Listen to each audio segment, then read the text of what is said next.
Hello, hello, and welcome back to Tennis Ace. We're just hanging out with the friends, right? Yeah. Once we finish shopping around, we exit the store and back onto the busy street. We barely even left it, and June already starts to freak out. Can we go someplace else now? I don't like being out in the street. You know, you're gonna have to get used to this sooner or later. The school trip is about is about 4 months away, sure, but we've never gone anywhere that wasn't at least twice the size of Saitama. At the mention of the school trip, June whines painfully, making me roll my eyes in frustration. Ah, true. We have the school trip in July. I need to talk to my father about it. Has the school already revealed where your class is going to? Yeah, they did yesterday. It's Paris. Shoichi whistles in admiration. Maybe they'll take the third year somewhere interesting this year too. Last year was went to China went to the Chiba prefecture. Didn't we go to Hong Kong when we were freshmen? Oh yeah, that's how you got food poisoning from some questionable dumplings and spent the rest of the trip in bed. All right, don't eat any food that hasn't been prepared by a reputable restaurant. I'll keep that in mind. I think it's less to do with the restaurant's reputation and more to do with us. Japanese people are pretty fragile, have pretty fragile stomachs. It doesn't take much to get us sick. Over 80% of Japan's population is lactose intolerant. What, really? You can't really expect much from our stomachs. What am I supposed to do then? Not eat? Stick with the food stick to the food the hotel staff prepare, I'd say. What is even the point of visiting a foreign country then? The point is actually going around instead of staying stuck in your bed with an indigestion. Okay, you win this time. I feel something grabbing my arm. When I look back, I see June at the edge of a breakdown, clinging desperately to me. Oh no, not this again. He starts squeezing my arm again. I can already feel the blood flowing, but beginning to cut off. Okay, let's move it, people. I don't want to lose my arm. Shuichi pulls out his phone. It's still a bit early. Saya asked us to come over to the diner for lunch so she could join us after her shift ends. But it's still way too early for lunch. Where should we go? There's a library nearby. How about we go there? Really? A library on our day off? We should go someplace where we can we can relax. How about we go to the tea parlor? There's a good one a couple streets away. Ew, I don't even like tea. You don't have to drink the tea. You can just have some snacks. Lunch is less than 2 hours. We shouldn't be stuffing ourselves with food. We can show up a bit late. They serve lunch until 2 p.m. anyway. There'd be no point going too early, because we'd be waiting around anyway. Anywhere's fine. He squeezes harder. Crap, my arm's tingling. Just pick some place already. I don't care where. Why don't we have Yuichi decide then? It'd be easier than arguing about it. That sounds like a good idea. What do you think?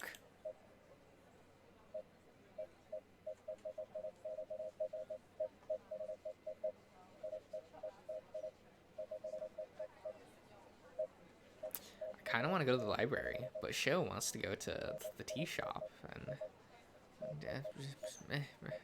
How does the route split happen? Uh, do I just want to click all the Shoichi options to guarantee it, or like, I don't know. Uh, I think libraries are neat. I don't ever check out anything because I can't read, but like, I don't know. They're fun to walk around. No, library? No offense, but I'm not a huge fan of tea either. I'd rather go to the library. Ah, but it's our day off. They have fiction too, you know. Yeah, but it's our day off. I thought you'd like books. I thought you liked books. I was hoping to do something a bit more exciting with my friends, okay? Man, seriously, pause when you talk. I can barely understand what you're saying. Shoichi groans. Since I know where the library is, I just turn around and start walking that way. When I look behind me to see if Shoichi is following, I see that Keikunin has grabbed his arm and is dragging him along by his hand. Cute. After a brief walk around the nearby library, I say brief, but 10 minutes of June grabbing desperately to my arm among a crowd underneath a swelling heat made me feel like I was in a personal hell. We finally made it. While I'm not a huge, I'm not a huge building by any means. It's not a huge building by any means. It's also not something to scoff at. Man, side note, one of the times I went to a library recently, I went around to the kids section because I thought it'd be funny to look at the children's books, and like they had a manga section for some reason there, and Made in Abyss was there, and I thought that was just really funny that was in the kids section. Uh, walking through the door, I feel a puff of cold air coming from the air conditioning interior, which I have to say feels damn good against my fur. Even June instinctively lets go of my arm as the cool air seems to help him relax a bit. Actually, looking to the side, everyone's expression seems to have softened up upon entering. I guess I wasn't the only one suffering under the heat. This is pretty good, actually. See, you like it. See, I told you the library was a good idea. Oh, sure. That's why you wanted to come to the library, because of their air conditioning. Hey, there's a hell of a lot better than wanting to get tea. As if it weren't hot enough already. You want us to get hot drinks? Cold tea is a thing that exists, you know. And by any chance, were you going to get it? No. See? As I prepare myself to slap some sense into these two. Seriously, who argues inside of a library? My work is seriously turned mute by the arrival of a librarian. A portly, graying otter, wearing some kind of a neat black vest and a collared white shirt. Would you two keep it down? This is a library. Sorry. After chewing them out for a couple of minutes, the grumpy librarian gets back to his post, leaving the two embarrassed idiots standing around looking at their feet. Are you guys trying to set the new record or something? Nearly getting kicked out half a second after walking in? Shut up. The two get so defensive that they forgot to control their voices, prompting the otter librarian to peek his head out from behind a stack of books, staring daggers into them. Sorry. I try my best to stifle a laughter, managing to keep it down to a strangled chuckle. Shoichi gives me the evil eye, obviously angry. You were trying to get us in trouble, weren't you? Look, Shoichi, I won't lie to you. I won't answer you either. Hey, comic books. And just like that, I sprint away from the two, leaving an angry-looking Shoichi behind. It's only after I look back as I feel that I realize June wasn't with us anymore. Did he go somewhere and we didn't notice? Admittedly, I was having way too much fun watching Keikun and Shoichi getting yelled at. I didn't pay attention. Oh, the irony of a librarian yelling at people for making too much noise. Just hysterical. Oh, wait, is that? In front of the comic book section, flipping through a couple of pages of random books, is June. I try waving to him as I approach, but it's abundantly clear that he's lost complete sight of his surroundings. I stop right next to him. So close, in fact, that I can actually feel the heat coming off his body. And yet he doesn't even blink at my presence. How spaced out do you have to be to do that? I place my hand on his shoulders. Hey. Ah! June immediately jumps away, letting out a blood-curdling scream that I'm sure even astronauts could hear. His fur is completely bristled up, and his tail is lashing his like mad. His eyes are mere slits as he stares at me with a frightened look. Jesus Christ, are you trying to jumpstart my heart? Sorry. No time for that. Let's hide before the angry librarian comes to strangle the living daylights out of you. What? Is that even a thing? I grab June's wrist and drag him to a nearby nook, pressing him against the wall. It's a bit cramped in here. I can feel my whole body pressed up against his torso, but I try to ignore it. Be quiet. June swallows and nods, looking away.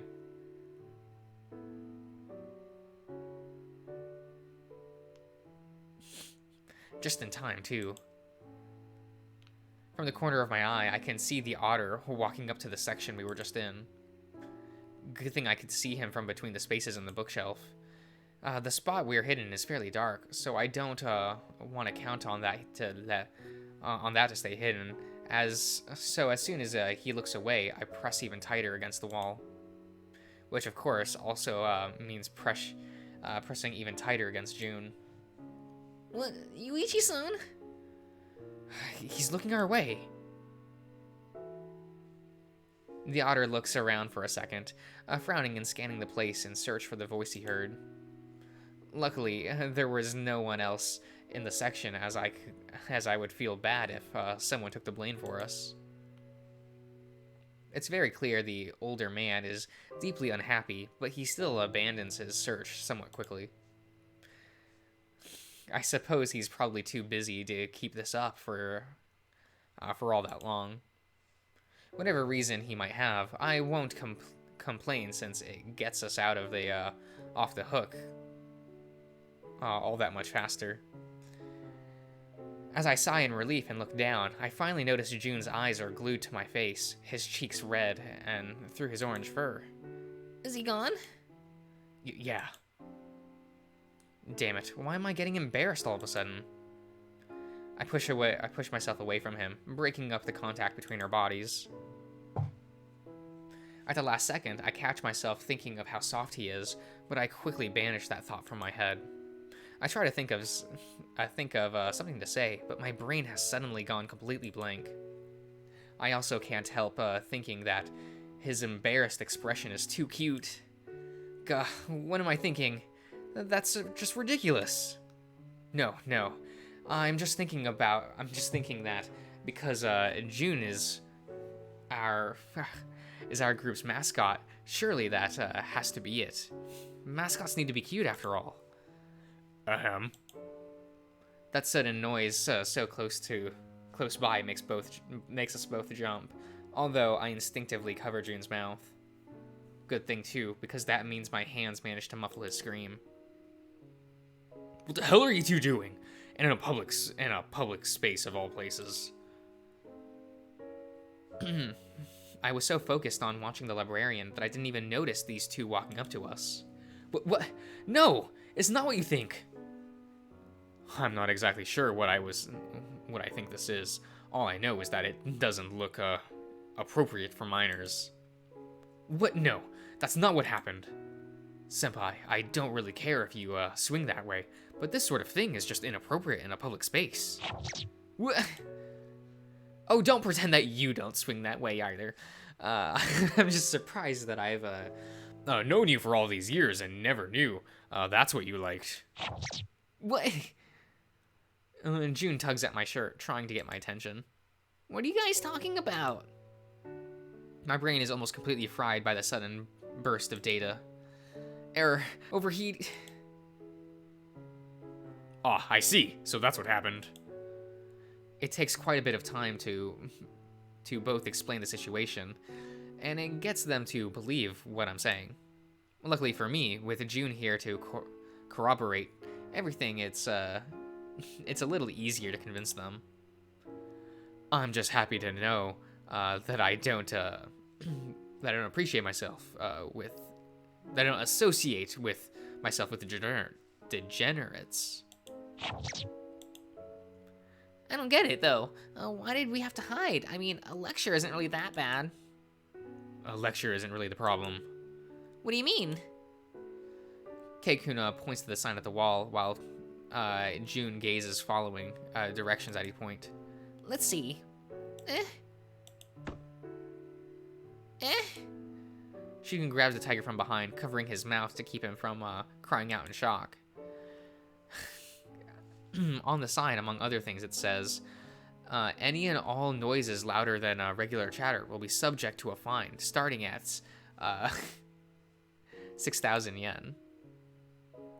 I guess your idea of covering his mouth was better than I gave you credit for, Yuichi.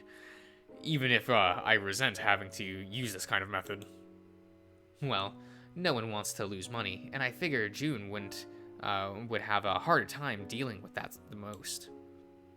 6,000 yen? Whoa, his eyes look so lifeless. Hey, June. Yeah? Well, at least he seems to have snapped back to reality. Why did you scream out like that when I called you? Oh, that's because I was reading a horror comic. Don't tell me that. You were so scared of the comic that you freaked out when I touched you? Well... Bingo. All right.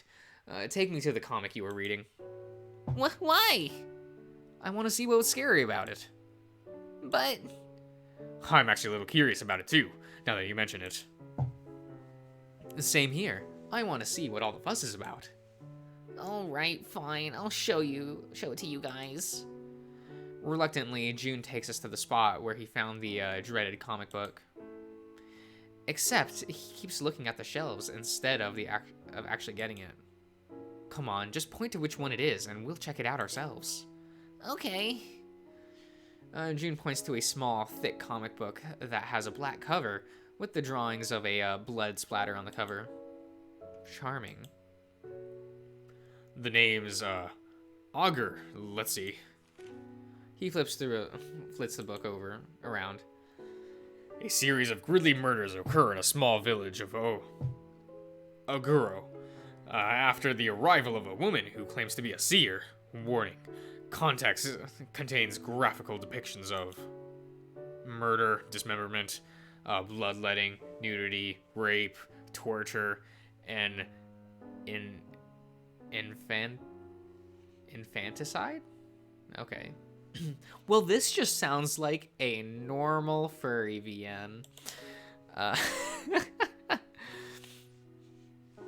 Jeez, what's something like this doing in the comic book section of a public library? Let me see. Keikuna snatches the book away from Shoichi's hand, quickly opening it and looking around. Ah. What is it? This book isn't stamped. So? All library books have a stamp marking, making them the library property. I bet some prankster put this here thinking it'd be funny if a kid read it and became traumatized. Well. Shuichi turns to look at June, who's hiding behind me, peeking at the book from behind my back. Can't say they didn't succeed. Good point. We should probably take it back to the front desk to be disposed of. Or we could take it home and keep it. Seriously? You're stealing library books now? It's not stealing. Whoever left this here certainly didn't expect to see it again. Well, what's the problem if someone who might enjoy it take it home? Want me to tell everyone at school that you read comics with graphical depictions of rape and murder? Yeah, let's bring it to the front desk. That was easier than I thought. We take it to the reception desk, and the same otter that we had been hiding from is stumbling away from a few notebooks. Honestly, how short-staffed is this place? Excuse me? Yes? Once we lock eyes, the otter scowls. Oh, it's you. You wouldn't happen to be the ones who were screaming inside the library just a couple of minutes ago, would you? We've actually come here to show you this. It was in the comic section, and it doesn't have a library stamp. It's also not exactly appropriate book to have in reach of children. I look down at the name tag he has on his desk. It reads Benkei. Ah, my my favorite Getter Robo character. Why is it written in Romanized script? Keisuke's hands him the accursed comic book. And yes, Keisuke, we can all tell that you wanted to keep it. No need to make that face. The otter reads the back of the book, and begins flipping pages. His face gets progressively whiter as he continues reading it to give it a cursory read. Then just as I thought, it couldn't get any worse. His face begins to turn red, seething with rage. You found this in the library? Yes, the comic book section. His face goes slack. With just those few words, it's as if I suddenly made his world collapse. He leans back in his chair, taking off his specs and rubbing the bridge of his nose with a long, exasperated sigh. When I think he's about to punch something, his face suddenly relaxes. He takes off his specs and leans back on his chair, sighing. Damn kids. Think it's funny to pull pranks like this. This happened before? Yes, it's the third time this month. This is actually one of the tamer ones, too. The first time, they hid a Western porn book in the children's section. What? Are you serious? Western porn? Why not just call it porn? Is there a difference between the two? Well, that's because the Western stuff... you mustn't, he's too pure. Whoa. The right answer here is to keep silent about it. Well, anyway, thank you for your help. I'm sorry for being uncaught earlier. Most of my colleagues called in sick today, and I'm overworked right now. I shouldn't be taking out my anger on you kids. It's okay. We deserve it. We were being too loud. The otter smiles. Oh, by the way, what's the other book in your hand, boy? After he mentions it, I do notice that Keikun is holding a second book. Ah, this. I was hoping to check it out. Why do you even need to check out books out of the library? Your father could probably buy this whole damn place and everything in it. Yes, my father could. I think you forget the fact that the company belongs to him, not me. Plus, just because you don't, you can... just because you can doesn't mean you should. I prefer renting books from the library because that helps them stay in business. He holds the book in his hands to the otter, who smiles as he receives it. That's awfully nice of you, Sonny. Let's see. Red Rose Hotel. That's some advanced reading you have there. A very good taste, too. Rent? Red Rose Hotel. It's English. It's a mystery book from 1944. I've read most of this author's books by now, but this is one of his first work. And it's very hard to find nowadays. Wait, I'm surprised you didn't understand that. Don't you usually have good grades in English? Good grades in a test doesn't exactly mean you'll understand people talking in the language right in front of you. Maybe that's true. Well, can I see your some ID, please? Okay, sure. Keikun hands him his ID card, and the man starts inputting data on his computer. As soon as he rereads his name, though, he stops. Urashiraha, as in the Urashiraha Corporation? Yes, that's right. The otter whistles in admiration. Your friend wasn't joking when he said you could buy this whole building. I feel like I'm in the presence of royalty. Something like that, yeah.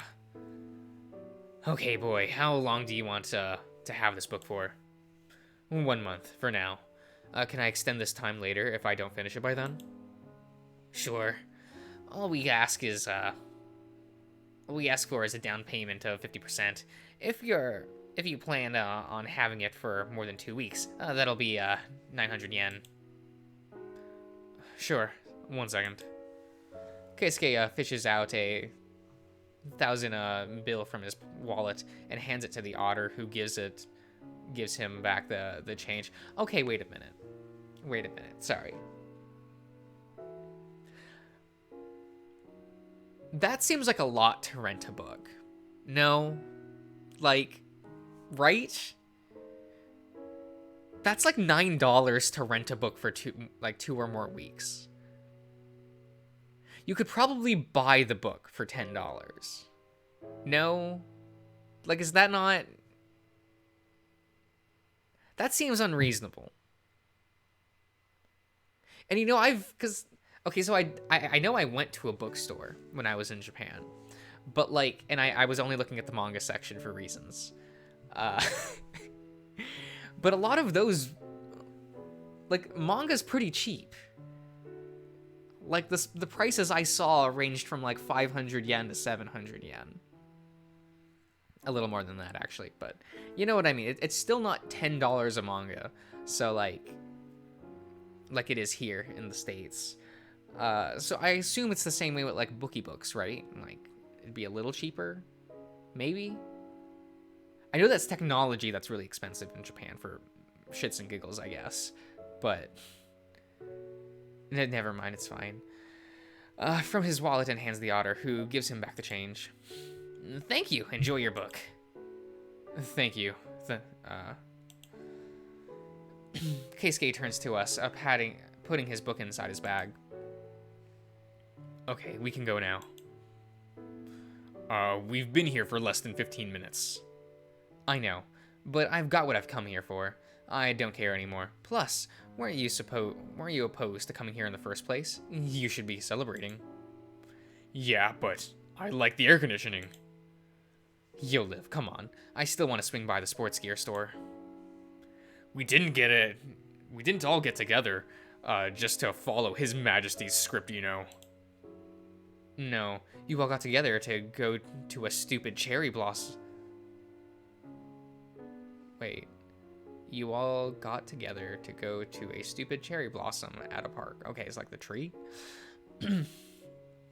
If I'm gonna be forced to see that, you can at least accompany me to 2 places I want to go. Damn it, fine. Well, I guess I might as well buy a new pair of tennis shoes while we're there. My old ones are getting a bit worn out. We both know you'll just buy the exact same model of shoe again. Of course. My old ones are perfect in every way. Why change? Well, this looks like a normal clothing store, not a sports goods store. But whatever.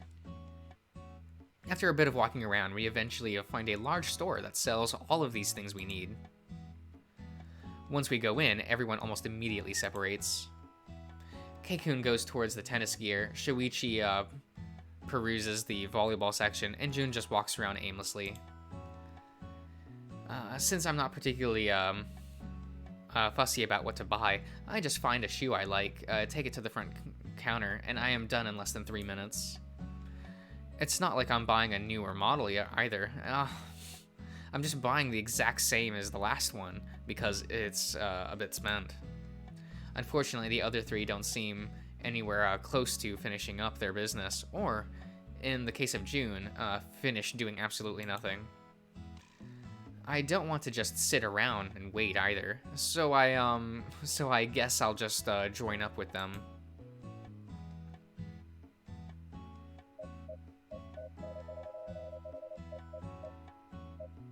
Look for Shoichi. Let's see, Shoichi should be at the volleyball section, and that is, there he is. I find Shoichi holding a volleyball, tossing it between his hands and giving it a few squeezes.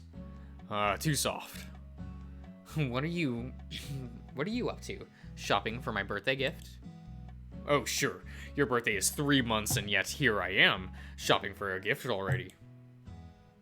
Aw, and you want to make sure to buy it early, so you won't run the risk of running out of stock. How nice. He puts the ball back on its pedestal and grabs hold of another one. For real though, what are you doing? Trying to find a new ball. My old one's a bit worn out. Why don't you pick a random one? Not like you get to play with your own ball during matches. Exactly. That's why I'm trying to find one that's close to the standard issue as possible. If I get used to the ball that's too tight or too heavy, too light or too heavy, it'll mess with my game. Plus, there's always the matter of durability. Ah, what's even the point if you only practice at school either way? Well, I need to have practice partner. I need to have a practice partner to train my setups. Unfortunately, the store doesn't sell practice partners. It does, however, sell balls, which I could at least use when I practice my serve. You know, you should stop refining your serve already. That thing's scary enough as it is. He shrugs. I figure I'm already golden at the accuracy front, but my serve isn't really all that potent yet. You're kidding. Your arm's a freaking cannon. Can't hurt to improve. Me scoring a ton of my serve aces can't end up hurting our chances in the inner high. Are you sure you're not trying to do something on your own? Now you're trying to score all of the points by yourself. Not all the points, just as many as I can. You say potato, I say potato.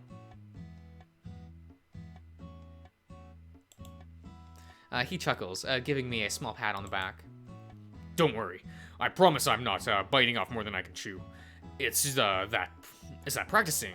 It's just that practicing is fun. For you, at least.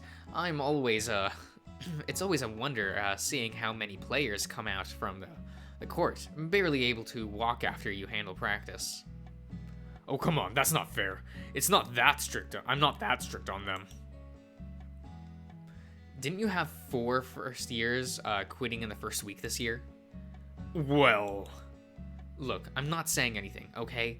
Just try to match up the teammates' pace before you end up killing someone. Will do. Oh, hey, the ball is pretty close to what I want. He never changes, does he?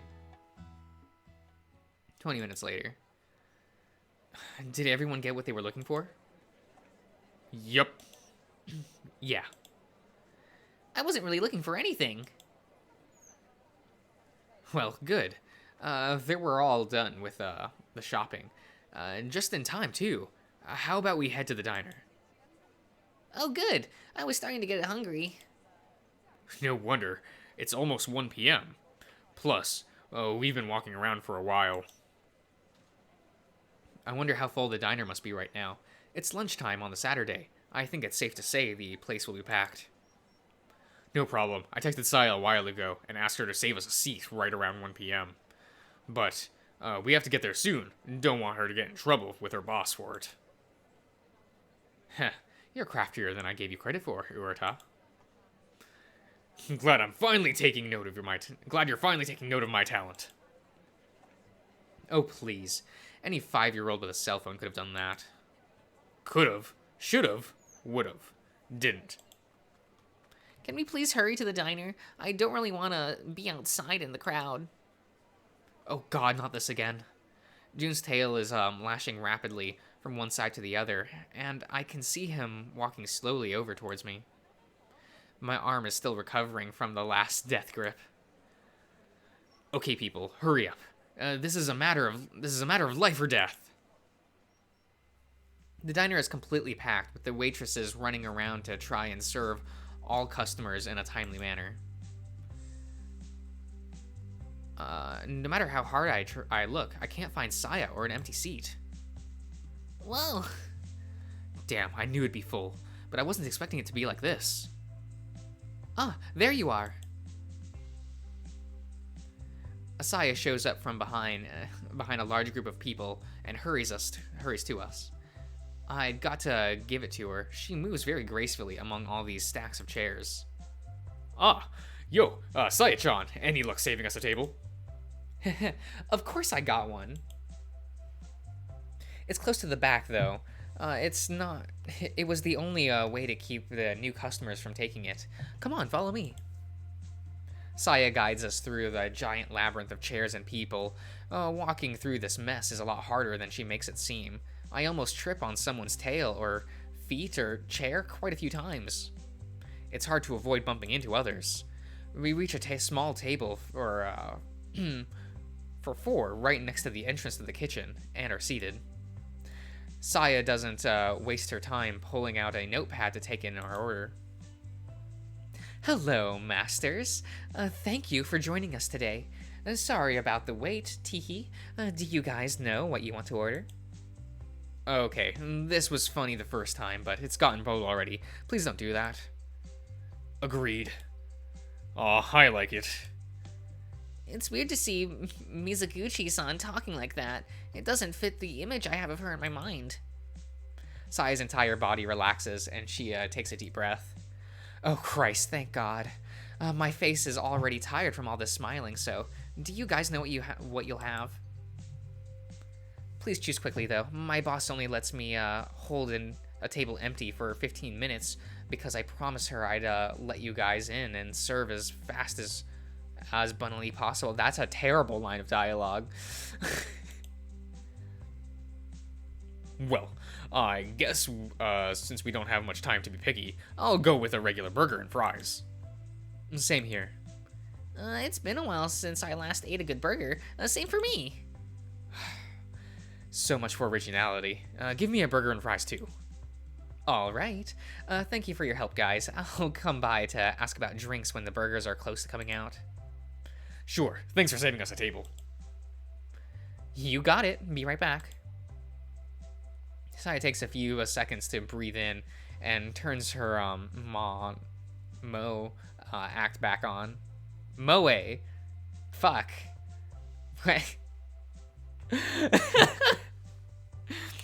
Oh, man.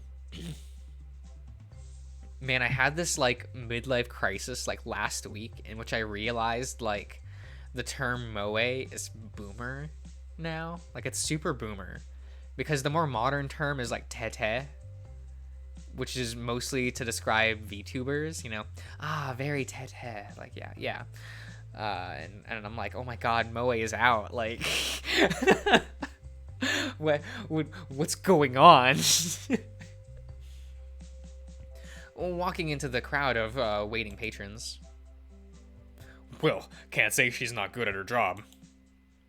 Yep, I was expecting her to be a comically useless waitress, but she's actually very competent. Could be without the act though. Could do without the act though.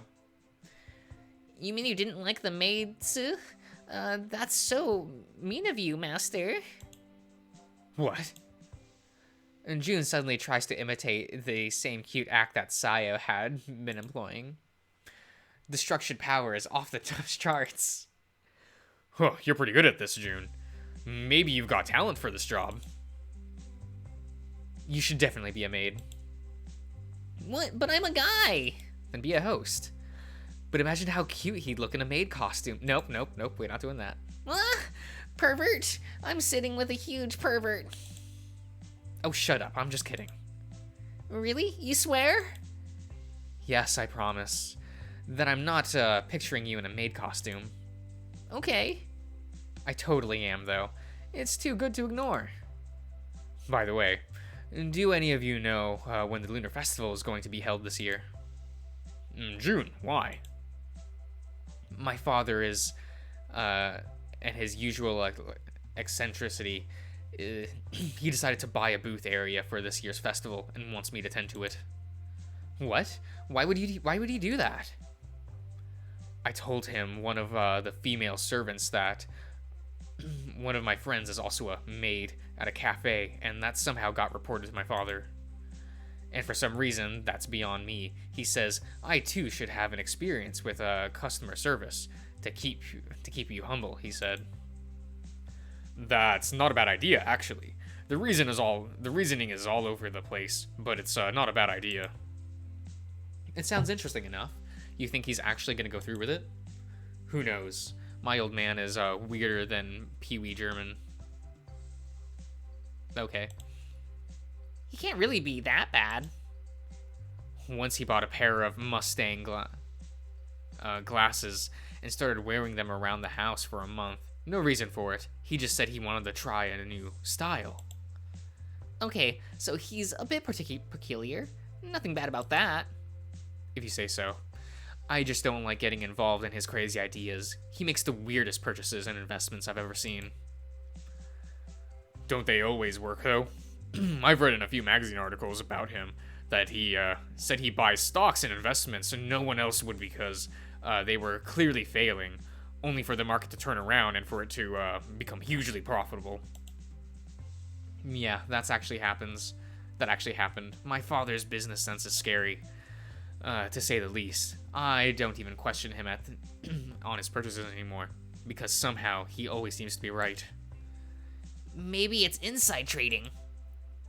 I actually thought of that too, but it wouldn't make sense. He's way too random for it to be that. Maybe he just acts weird to throw people off his track.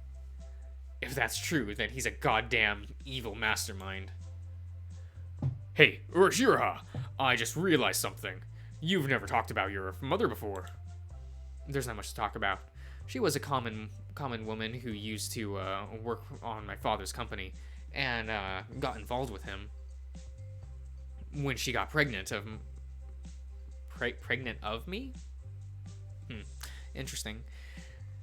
He sent her away to take care of me by herself. His wife divorced him and didn't find a new one, so he ended up taking me in when I was little to inherit the company. Of course, that all means nothing if he has another son. In that case, I'd just be cast out and the new kid would inherit everything. Oh wow, that's awful. Your father actually sounds like he told you he'd do that. Not really, but it was implicit. Plus, it's not like I care either way. I never wanted to take over his company in the first place. Well, you certainly seem nonchalant about it. So I guess that's our thing now. We share stories about how fucked up our house lives are. Why don't you tell us yours then? I've never heard you talk about your father. Did he skip out of town? How about we avoid the depressing conversations for now? This isn't exactly a dinner table conversation. All I know about is that you basically raised your brother yourself, didn't you? You're just ignoring me. Yeah, since my father wasn't around, I took care of Aki when Mom wasn't home. Hey, don't you start ignoring me too. Sorry, Shoichi. I'm fine though. Honestly, it's not like it was a bad thing either. Aki and I are really close thanks to it. You mean you say that you're super Brokon now? Hey, don't say that. Just hearing those words coming out of your mouth makes me queasy. Huh, sure. I haven't met your brother yet. Oh, Aki, you'd like him.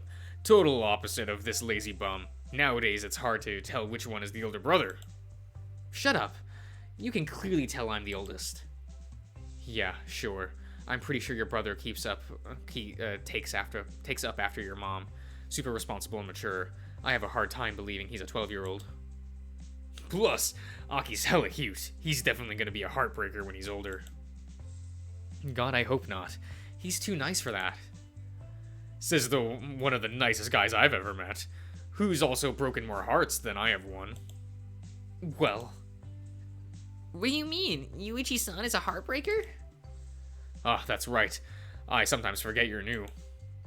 Yuichi-san doesn't know how to say no to people he's not familiar with. He's got this stupid desire to please strangers, and he's also pretty popular with the girls to boot. He basically gets asked out by a girl, can't say no, dates her for a couple of weeks, slowly stops talking to her and answering her until she breaks up with him. Classic modus operandi. That's not... The frightening part is that he still gets girls confessing to him, despite him having a reputation as a player. A very ill-gained one at that. I am most certainly not a player. Not just girls either. He had a guy confess to him once last year. Whoa, did you go out with him too? What? No, of course not. I turned him down flat out. I actually saw the confession. You hesitated. Of course I hesitated. Didn't you get the memo? I can't say no to people. I have a strange urge to slap these two for laughing at me like that. What's up, June? Oh, I just wanna... It's just that it sounds a little unfair. What do you mean? For girls who confess to you, having you say yes to them should mean you feel the same. So if you accept their feelings as the... only to slowly cut them off until they break up with you, sounds like you're dealing more damage than you would if you said no. I hadn't thought of it like that. That's because you never think about things through. I told you multiple times that you should turn them down, but you don't listen. Well, at least it gives you something to think about. Yeah. Oh God, what have I done? Hey guys, I'm back. Yuichi, what's wrong with your face? I was born with it.